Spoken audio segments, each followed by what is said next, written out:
Hey everyone. So I'm starting another section of my videos, and these will be more digital art tutorials.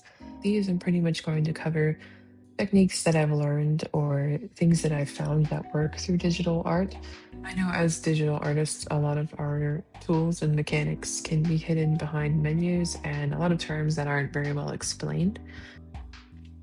I've been doing digital art for a little over 6 years now, and I still find things that I'm learning all the time. So I feel like this will be my contribution to the multitude of tutorials that already exist online.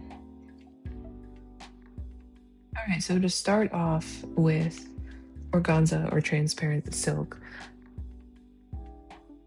you're going to want to use a color that is a transparent and desaturated version of the color of the cloth.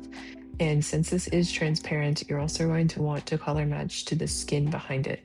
And the easiest way to do this, especially as a digital artist, is to start out with your opaque color. And then you're going to want to draw that in the entire shape of the clothing. So for example, here there's sleeves.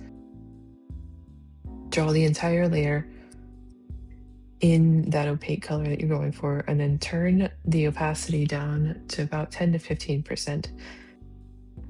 From there, you'll already see that you have a transparent base to work from.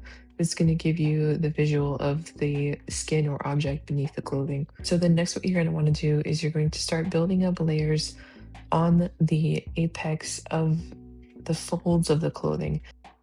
So basically, this whole process is just slowly taking the more and more saturated version of the base clothing and building it up and smoothing it out along the lines of the clothing folds.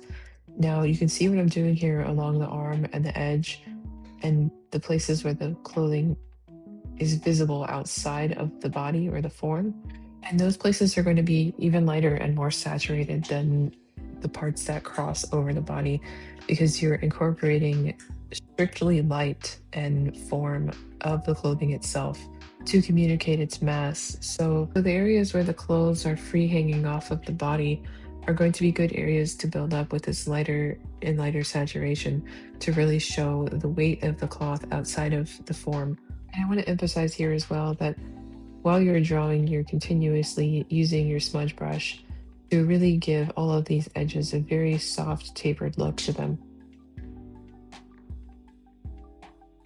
And as I said, the process here is pretty simple. You're going to start out with your bigger desaturated shape. You're going to work smaller and smaller, using more and more saturation to really build up the shape of all these folds. As you can see, I am turning on and off the line work layer, and you're going to want to end up without line work. That's what's really going to make this shine and give it that realism of feeling transparent. With the line work, it's still going to give it that harsh edge, and this is definitely a fabric that we're going for that juicy, ethereal, shiny, transparent look. And in the end, you're going to have started out with something like this and end up with something that reflects a lot more light and a lot more layers. You can go ahead and adjust your saturation and your brightness a little bit to play with how you want the shiny aspect of the painting to stand out. And there are some considerations to be made for lighting here, of course, but this is really a fabric that will come through the more you smudge out, the more you buff out, and the more you build those subtle saturation layers in those concentrated areas. And that's pretty much it. And hopefully I'll get better at explaining this stuff in the future. Okay, bye.